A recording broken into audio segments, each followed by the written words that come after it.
She stood by the BRT terminal at Ojota, her plain slippers dusted from the morning rush. A faded tote bag hung loosely on her shoulder, the hem of her old t-shirt curling from too many washes. Her jeans were clean, but you could tell they'd seen better days. She looked like any regular Lagos girl trying to survive, but if you looked close enough, you'd notice her nails were freshly done. Clean cuticles. Glossy finish. The kind rich girls don't let chip. She scanned the crowd, not with hunger, not with fear, just quietly. She blended in so well, even she started believing her own disguise. But beneath that dusty bag was a phone worth $500,000, and on her wrist, hidden under her sleeve, a slim gold bracelet her mother gave her. Just in case you forget who you are, her mother had said. But this wasn't about forgetting. It was about testing. She'd watched too many of her friends cry over boys who only stayed because of their father's surname or the size of their family house in Banana Island. So she decided to do something different. Something mad. Something honest. She stripped off the things that screamed money and stepped into the chaos with nothing but her bare smile. "Excuse me," a voice interrupted her thoughts. She turned. A young man in a faded red hoodie stood beside her, pointing toward the ticket stand. "Do they still sell the 100 naira ticket here, or it's that new card thing now?" She smiled, slightly amused by his confusion. "Card. But if you don't have, the conductor will still collect cash, just pretend you're confused." He chuckled. "You sure?" "I've been doing it all week," she replied. He grinned. "You're sharp." She looked at him properly now. No designer tags, no perfume that choked the air, no unnecessary pride. Just a warm face and eyes that didn't wander. And in that small Lagos moment, the kind that's loud with bus horns and puff-puff sellers shouting prices, something small started. Something warm.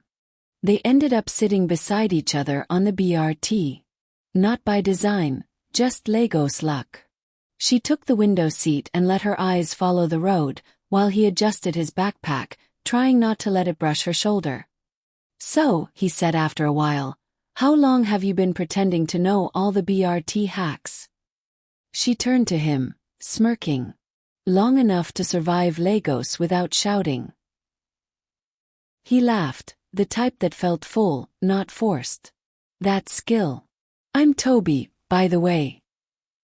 She hesitated, then replied, "Ngozi." Not her full name. Not the one in the newspapers. Just enough to breathe with. Toby had that easy way of talking, like a guy who didn't think too much before saying things, but somehow still said the right ones. He told her about how he'd just lost his job at a startup and was now teaching kids coding from his mother's kitchen in Ikorodu. No pity in his tone. Just facts. "Why not go to Yaba? Plenty tech brothers there," she teased. "Too much packaging. Too much beard oil." "I want to do real work," he replied, shrugging. She laughed. Genuinely. And just like that, two strangers in a noisy Lagos bus started peeling pieces of their lives open. She didn't tell him about the house in Lekki, the driver who usually waited with the engine running, or the chef who worried if she skipped breakfast.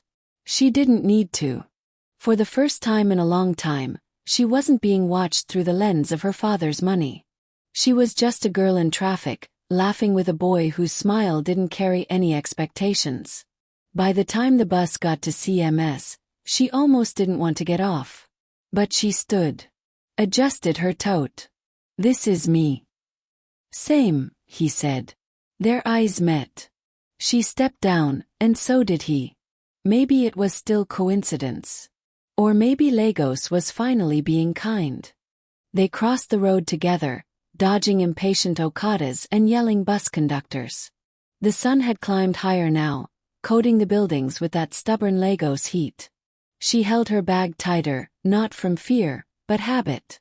He noticed. "You walk like someone who's ready to slap a pickpocket," he teased. She laughed. "Lagos teaches you. First week here, I lost my phone near Balagan." "That's rookie numbers," he grinned. I lost my slippers in a danfo once. She stopped. Wait, how? He shrugged dramatically. Driver jammed brake. Slippers flew. I respected myself and went home barefoot. She bent over laughing. Loud, unfiltered, not the gentle laugh she'd trained herself to use at dinner parties. He smiled like it was music. They reached a small kiosk. He pointed. Best zobo in this area. You'll thank me later. She raised a brow. Are you bribing me with N100 zobo? He nodded proudly. The most honest kind of bribe. She accepted the drink, leaning against the wall while he chatted with the woman selling. Her eyes followed him. He had that kind of presence that didn't beg for attention, just filled the space it was given. She took a sip. Cold. Sharp. Sweet. This is actually good, she admitted. He bowed slightly. Told you. So, Miss Ngozi, what do you really do? She paused, sipping again to buy time. I help people, she said. It wasn't a lie. She just skipped the part about funding 3 NGOs and being on 2 boards before turning 25. He nodded. Nice. World needs more helpers. She looked at him again. Noticed the small tear at the edge of his hoodie, the way his shoe sole was worn down slightly. But nothing about him screamed struggle. He wore his reality like a badge, not a burden. Maybe this was working. Maybe she could keep this up, this freedom, this quiet testing of hearts. But then her phone buzzed. She glanced down, a message from her PA. Ma, the new designer shoes from Italy just arrived. Should I send them to the penthouse or your dad's? She froze. Toby leaned over. All good. She quickly locked her phone. Wrong number. Her smile stayed, but something shifted. She got home just before sunset. The estate gate swung open without question. The security men knew her too well. Her feet slipped off the slippers she'd bought from a roadside vendor earlier that day, and the tiled floor cooled her skin like a quiet welcome. Madam, welcome, her chef greeted, already stirring something spicy. She waved tiredly. Thanks, Uche. He paused. Should I prepare your usual salad? She looked down at the half-empty zobo in her hand and smiled faintly. No. Jollof. With turkey. He blinked, surprised. Okay, madam. Upstairs, she peeled off the second-hand t-shirt, folded it neatly, and placed it beside the worn jeans on a clean chair. It felt odd, like shedding a borrowed skin.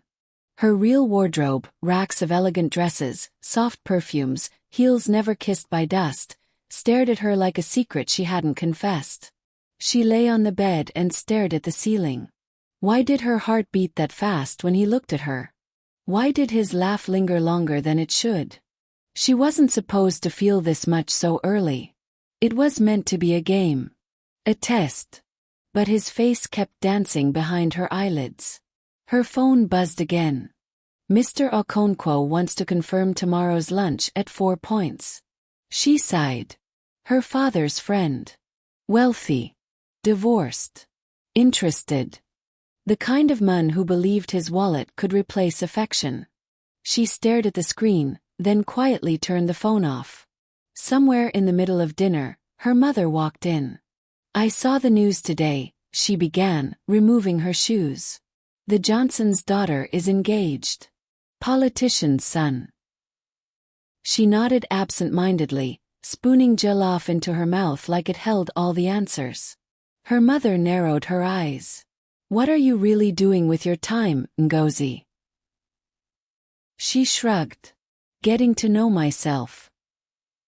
Her mother muttered. Just make sure when love finally knocks, he knows the value of the door he's knocking on. Ngozi chuckled softly. But deep down, she wondered, if Toby saw her real house, the chandelier that sparkled above her like gossip, would he still laugh the same? The next day, she wore a plain gown, clean but modest, and tied her hair into a low puff. No makeup. Just lip balm and confidence. She took a regular cab instead of calling her driver and texted Toby when she got close to Ikeja Mall. He replied fast. By the cinema entrance. I day wait. She smiled. Simple. No emojis. No overthinking. When she saw him, he waved like a child spotting his seatmate from primary school. He looked nice today, blue shirt, black jeans, and the same worn sneakers. She liked that he didn't try too hard. You're early, she said. I've been broke before. It teaches you not to waste anyone's time, he replied with a grin. They didn't do anything fancy. Bought meat pie, shared a cold drink, sat by the outdoor bench where the breeze danced freely. Toby told stories about random Lagos passengers, and she laughed till her side hurt. Then he asked her something that made her still. So, what's your dream? She blinked. My dream. He nodded. Yeah. Forget money. Forget parents. Just you. What do you want to do if nobody was watching?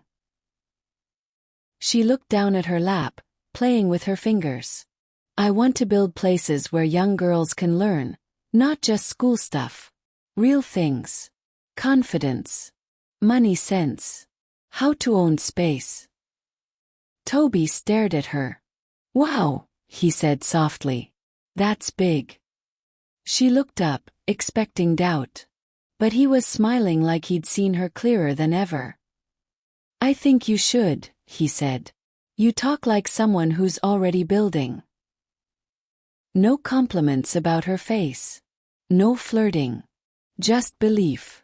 And it made her chest warm. Suddenly, her phone rang, a sharp tone she forgot to silence. She fumbled and picked. Yes, I said no interviews this week. Just tell them I'm not available, she whispered, trying to turn away. Toby raised an eyebrow. Interview. She panicked. Sorry. It's work stuff. He didn't press. But she saw it, that flicker of curiosity. That faint shift in his smile. She laughed quickly, trying to drown the silence. So, meat pie round 2? He smiled again. You read my mind. But she felt it. A crack. Small. But there. Days passed. They kept meeting, under bridges, in food courts, on public benches. Nothing fancy, just small pockets of peace in a city always in a hurry. She found herself listening more, laughing freely, saying things she usually kept locked inside. Toby never asked about her past. He didn't push. He treated her like someone trying, not someone hiding. But the guilt was growing. Each time she stepped back into her mansion, past the white pillars and polished tiles, her chest felt heavier. She'd started wearing plainer things at home. Told her driver to stop calling her Ma. Even Uche, the chef, noticed. Madam, you day all right? She smiled too fast. Yes, just tired of too much. But it wasn't tiredness. It was conflict. She was falling for someone who didn't know half her story. And worse, she liked the version of herself he knew. That scared her. One evening, while walking through Freedom Park, he surprised her. I've been meaning to ask, do you ever feel like you're too much for some people? She blinked. What do you mean? He shoved his hands into his pockets. You carry yourself differently. Even when you dress simple. You move like someone who used to sit on panels. Her laugh was small. Nervous. That's oddly specific. He smiled. I watch people. You, especially. She looked away. Her heart fluttered in ways that felt unfair. You ever lied to someone just to see if they'd treat you right? She asked suddenly. He stopped walking. Yeah, he said after a beat. My first job interview. I wore my uncle's shoes and acted like I had experience I didn't. She smiled. Did you get it? Yeah, he nodded. But I quit when I couldn't keep pretending. Their eyes met. She wanted to say something. Confess. Tear off the mask. But instead, she said, thanks for being real. He reached out, gently touched her fingers. I like you like this. You feel honest. Her heart clenched. Because she wasn't. Not yet. She couldn't sleep. The AC hummed softly, the sheets were silk, and the bed big enough to roll across twice. But none of that mattered. Her chest ached with thoughts she couldn't quiet. What if she lost him? What if the moment she revealed everything, the real house, the real name, the real life, he walked away? She sat up, reached for her phone, and opened their chat. Toby, hope you got home safe. Today felt different. Good different. She stared at it for minutes. Typed. Deleted. Typed again. Then she dropped the phone and walked to the window. Down below, her compound lights cast long shadows on the driveway. The gate stood closed, guards patrolling. Everything secure. Everything false. She needed to break the shell. The next day, she called a cab again. No driver. No SUV. Just her, a plain shirt, and her truth, tucked neatly into her back pocket. They met at a quiet roadside restaurant in Surelier. She arrived first and chose a plastic chair under the fan. He walked in minutes later, smiling like she was the only thing in the room. I've been thinking about you, he said. She smiled weakly. Toby, there's something I need to say. He paused. Sat up straighter. She took a deep breath. I haven't been fully honest. He didn't interrupt. My name is Ngozi, yes. But I come from a different background than I showed you. I'm not struggling. At all. She watched his face, searching for signs of disappointment, confusion, anything. I live in Lekki. I don't take BRT. I have a driver. I have staff. She let the words land. I didn't lie to mock you. I lied to find something real. And I think I found it. Silence. Then he leaned back slowly, looked at her with eyes that searched. Why me? He asked quietly. Because you didn't look at me like a prize. You looked at me like a person. He rubbed his jaw, exhaled hard. I don't know what to say. Say something real, she whispered. His lips parted. Then closed again. He didn't storm out. Didn't shout. Didn't laugh. He just sat there, staring at his glass of water like it might whisper the right answer. Ngozi's fingers trembled under the table. She hated silence. But something about this one felt necessary. He finally spoke. So all those days on the bus, in the sun, you had another option. She nodded slowly. Yes. But I chose those moments. I chose you. He looked up, eyes sharp but not cruel. That's a hard pill, Ngozi. You had the luxury of choice. I didn't. Her chest tightened. I know, she whispered. That's why I didn't want to fake struggle. I just wanted to strip off the noise. He leaned forward, elbows on the table. You were brave, I'll give you that. But also, selfish. She swallowed. He continued, voice soft. You walked into my world for a bit. But I didn't get to see yours. She blinked. You want to. He paused. Then nodded. Yeah. If we're being real now, show me you're real. Her heart skipped. Later that day, she sent her driver with a note. Pick him up. Toby stood at his gate, unsure, but entered the black SUV anyway. The ride was quiet. He watched the city change through the window, from bustle to calm, from flat rooftops to homes with security dogs. When they reached her estate, he exhaled. The gate opened like magic. Ngozi stood at the doorway, in a plain top and jeans, barefoot. No makeup. Just her. He stepped out slowly. "So, this is it," she said. He walked in, looking around. High ceilings, glass art, polished floors. No pretense. No hiding now. They sat in the living room, side by side, quiet again. "This is where I live," she said. He turned to her. "Okay." She looked at him nervously. "Still see me?" He smiled, small, tired, honest. "More than ever." Her breath caught. Then let go. He didn't touch anything, not the crystal vase, not the soft suede couch. He sat gently, like the furniture had feelings. She watched him from the corner of her eye, trying to read his thoughts, but he kept his face calm. "So, what now?" she asked, voice barely above a whisper. Toby turned to her. "What do you want?" She paused. "I want something that isn't bought. Something that doesn't vanish when things get hard. I want someone who sees me even when the lights go off and the money's not loud." He nodded slowly. "But money's still there."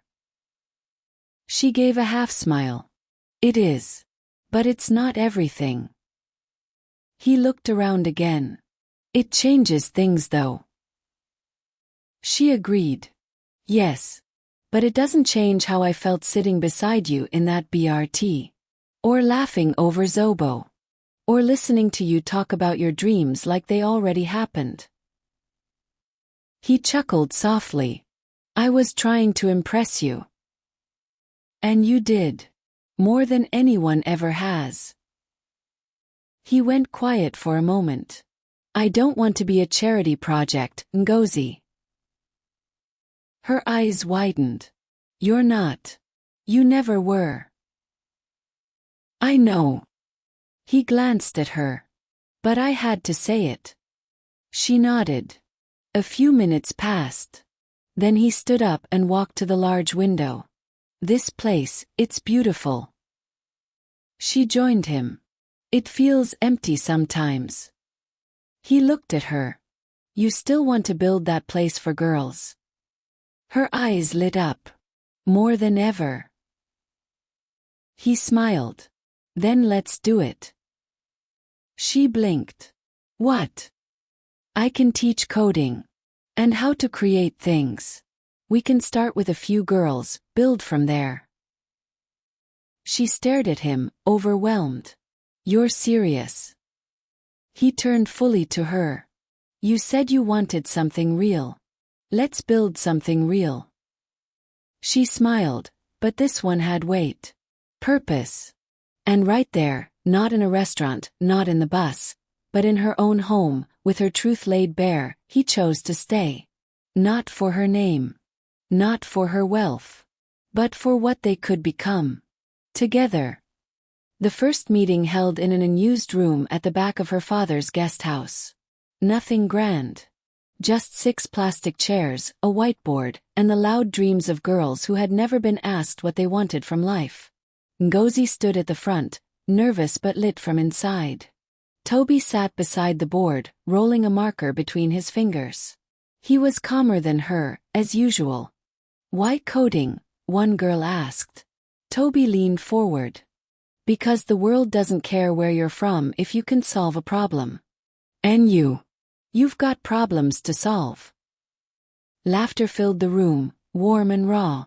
Ngozi watched them, these girls from Mushin, Ajij, Bariga, eyes wide, notebooks open, soaking in every word. She remembered her first day in a private school abroad, scared, unsure. She hadn't spoken. No one had spoken to her either. Now she was doing the opposite. After the session, Toby walked her to her car. She was back in jeans and a plain top, no designer in sight. He reached for her hand. "You good?" he asked. She smiled. "Better than good." He chuckled. "You sure?" "I built something today. Not with money. But with meaning." He squeezed her hand lightly. And you didn't have to pretend. She looked at him. Do you forgive me? I already did, he said. She tilted her head. When? The moment you offered me Zobo, he grinned. She laughed, full and real, then leaned her head on his shoulder. I like this version of life. So do I. They stood there for a moment, watching the sun slip behind the rooftops. She no longer needed to test love. She had found it. In the dusty corners of Lagos. In truth. In trying. In him.